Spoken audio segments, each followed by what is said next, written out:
Moonlight on Open Graves, Chapter 7, Part 2 of 2 parts.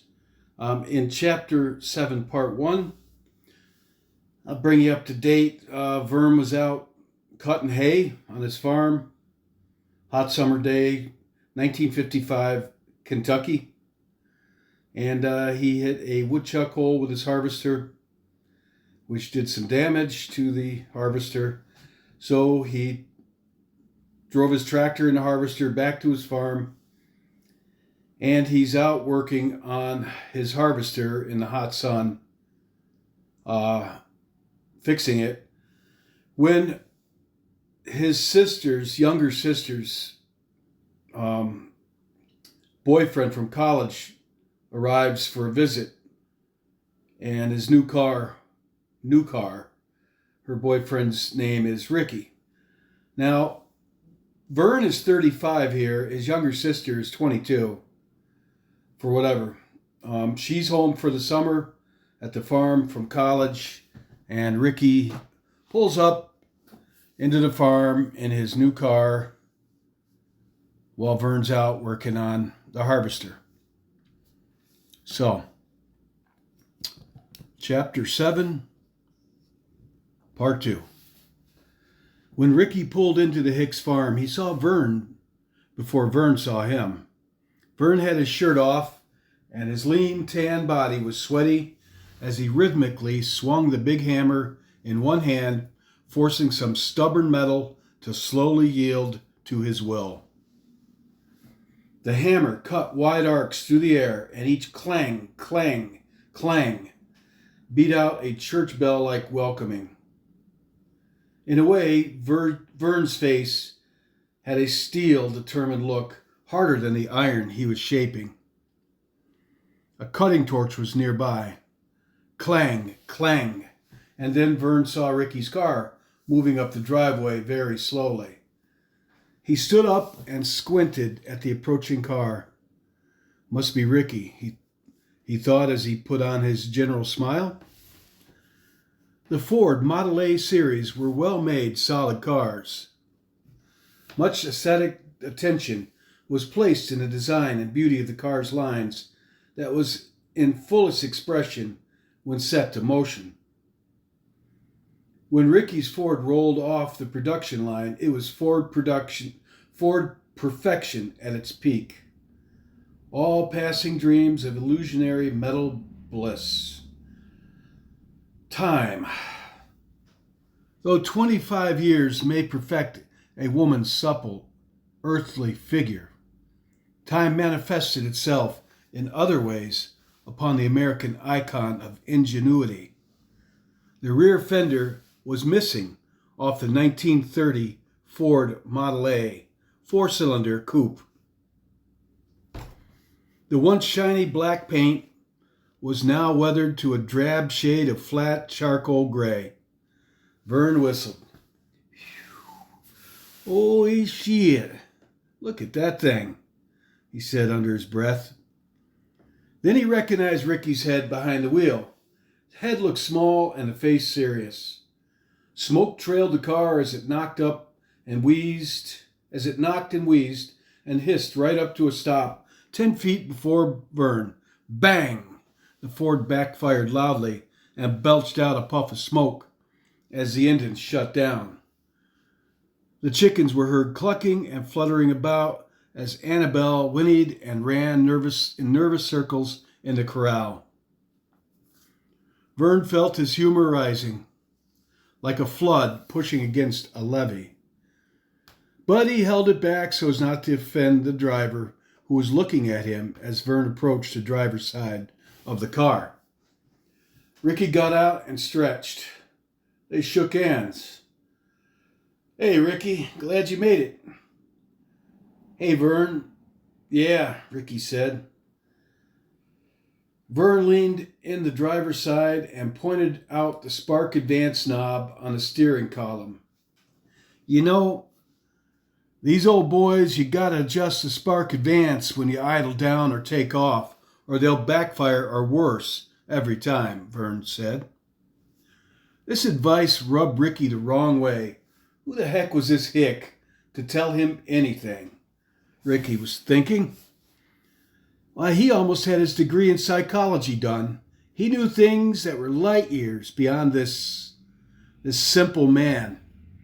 Who the hell was he to tell him about the spark advance lever on his own damn automobile? This guy was Abby's older brother, that's who, Ricky was thinking, and farm girl Abby had the young psychology man just plain whooped. God dang hicks, all of them. I know, Vern, I keep forgetting. Anyway, Vern, I love this old car. What do you think? Yep, she's a beaut, all right. A classic, Vern replied. Ricky was dudded up. Gray jacket, white shirt, black tie, gray slacks. Black shoes shined to a gloss. He was a tall, good-looking guy of 22 and a half, a vessel brimming with lusty dreams and desires. Abby said you got a new car, Vern said. And with that, the levee broke and Vern busted out laughing. Oh, you like my new coupe, eh? Ricky was put off. I named her Abby. Is that so? Vern said, as Vern walked around the car, occasionally ducking down for a look underneath. And Ricky added, I got the fender in the back seat. I was hoping you could weld it on for me. I think I can do that, Ricky. Yes, I can do that. Vern saw a lush bouquet of roses in the front seat with a heart-shaped card. Abby's inside cooking up one hell of a dinner. She'll be glad to see you. Hell, I'm glad to see you, but, he pointed to the roses, I know she'll love those. Vern put his shirt on, got Ricky's suitcase, and led the way up to the house. Abby had heard the car backfire and looked out and saw Ricky arrive in a dilapidated old Ford. She thought he had a brand new car by his letter and was at first disappointed, then amused. She bolted off to get into her new dress. Abby! Hey, where are you at? You got a visitor. Vern left Ricky at the door, holding the roses. Be right back. Don't go away. Vern knew where to look. He went to the bathroom door and called in. Abby! Then a hushed, nervous voice replied, I'll be right out. I'm getting into my new dress. Abby said, Well, he's at the back door waiting. I'm going to go back out to work and leave you two alone. Thanks. Okay, a nervous Abby replied. Vern headed back out into the midsummer heat. He courteously paused and smiled near Ricky, just long enough to say, She'll be right here, before taking off his shirt and getting back to what he was doing with the torch and hammer. Okay, Ricky thought Vern was a real oddball.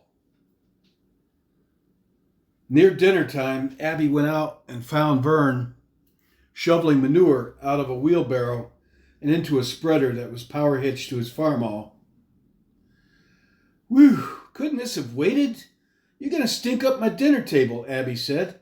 No, it couldn't wait, Vern replied. I still have a farm to run. Well, please be sure and leave those nasty boots on the porch. I got things fixed up nice for dinner, which is ready when you are. And Abby turned and left. Vern tossed a few more shovelfuls of cow plop, and then stood up straight, paused, threw the shovel in the pile. To heck with this, he said. After leaving his reeking boots on the porch, Vern went up to the bathroom where he had a suit hanging and his best shoes. Using a skill acquired in his army years, Vern took all of 3 minutes to shower and shave, and 3 more to get dressed and head on down to dinner. He had a nick on his chin that leaked a small drop of blood that he was unaware of. Vern was handsome in a modest way. There was an aura of genuineness about him that you couldn't brand or manufacture. For that matter, to market and sell his brand of charm would utterly destroy it. Dinner was laid out on the kitchen table. Abby had prepared a vase full of fresh flowers earlier and put them in the living room, and set Ricky's bouquet on the kitchen table in their place. 2 yellow candles glowed on either side of the roses. Abby and Ricky sat stiff and silent at the table, all formal. "Sorry I kept you all waiting," Vern said. Then he stooped and buried his nose in the roses that Ricky brought and audibly inhaled a lungful. For some reason, this irritated Ricky some. Vern stood up straight and had a far-off look about him. Abby was slightly amused again. Vern looked almost stoned by the rose musk and stooped again, taking another deep and audible snuff. This time, as he sniffed, he downright buried his face in Ricky's bouquet that he bought for Abby. When he emerged, he was smiling. Ricky then noticed that the drop of blood on his chin was now removed. Ricky likened Vern to a bird, a hummingbird, and that metaphor gave him a small and brief smile. Vern sat back down and settled into his chair. After a pause, Ricky sensed that grace was about to be said, and he bowed his head and shut his eyes. Instead, Vern, head up and eyes open, spoke. "The only place I could ever find in the New Testament regarding prayer for dinner was where Jesus would lift up his eyes to thank God and give a simple but sincere thanks. I myself have never read where he bowed his head and recited some monotonous rite. And the other place was at the Last Supper when he knew he was about to be crucified, and he asked his friends, that is his disciples, to remember him when they eat and drink.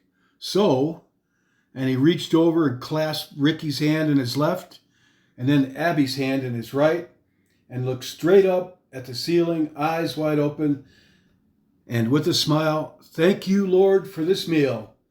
We remember you and what you did for us wretched sinners. Amen." Ricky looked at Vern as if he thought the farmer was a nut. Abby noticed this, and without a further word, passed him a huge platter of corned beef that sat hemmed in by boiled and spiced cabbage and carrots. There was a large bowl of mashed potatoes and a loaf of fresh bread alongside a small plate of the Hicks farm-made butter. Grape juice, milk, and water were the beverages choices for this event. The oven told of dessert, some arrangement of spiced apples. Life was good. After dinner, the three lounged about sipping coffee or tea as Ricky led a conversation related to his college studies, psychology. Vern listened intently to what the young man said of dreams and a place called the id.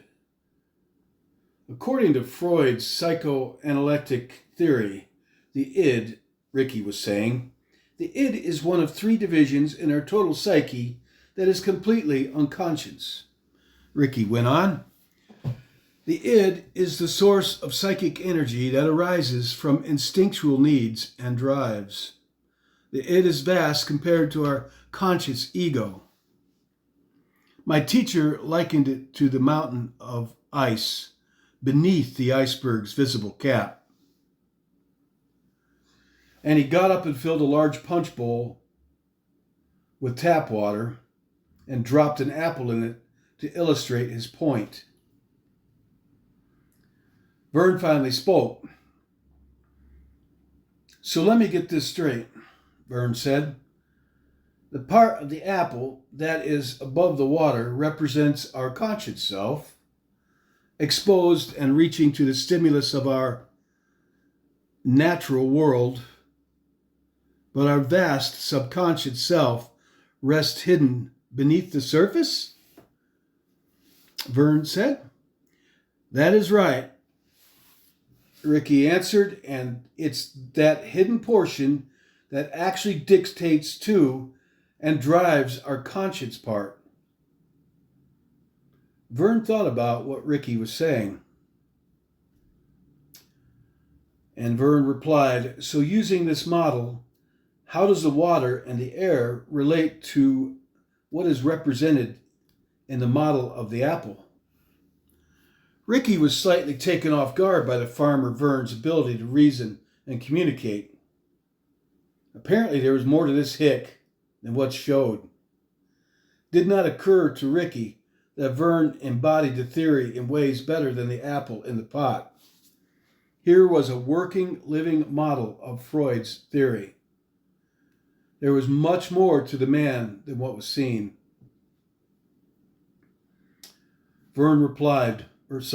Ricky replied, well, the air that is all around the exposed portion of the apple is the world that we act and react with. And the greater submerged portion is our primal instinctive self that directs the surface part, Ricky said. And dreams and nightmares, where do they come from? Vern asked. The id region that is submerged, Ricky replied. He paused. Okay, Vern said. That sounds about right to me. And Vern plucked out the apple and took a huge bite from it. And he went on, but I think the bigger question is with those who study such things. This statement got Ricky's full attention. What question would that be, Vern? Vern paused, took another bite of his apple, and staring in a rather absent manner, answered, well, that question would be as to whether the man is trying to figure out what makes the world around him tick, or the world within him tick. What do you think? Vern asked. Ricky stared at Vern, speechless, with an expression of equal parts amusement and angry annoyance. Well, Vern, it's only theory, but I found it interesting. Yeah, I think I'd like to read up on that sometime. Thanks. Vern said, I have a book in my car. I'll loan it to you, Vern, Ricky replied. Vern had no personal need or desire to study psychoanalytic theory. Things are what they are, and some things a man best just let be. Sometimes Vern's apple flipped over in the pot, and the psychic mountain of id was what was exposed to the earth, as the next day would prove. At the same time, unknown to Vern, Ricky's growing loathing of him was something of the young psychology student didn't understand. Something that was threatening to come up out of his own id like vomit from the gut. This simple hick seemed to refuse to fit in within any of his psychology textbooks, and this both challenged Ricky and insulted him. But he had to keep it real because this idiot's sister held his heart. And this just made things all the more disgusting to Ricky.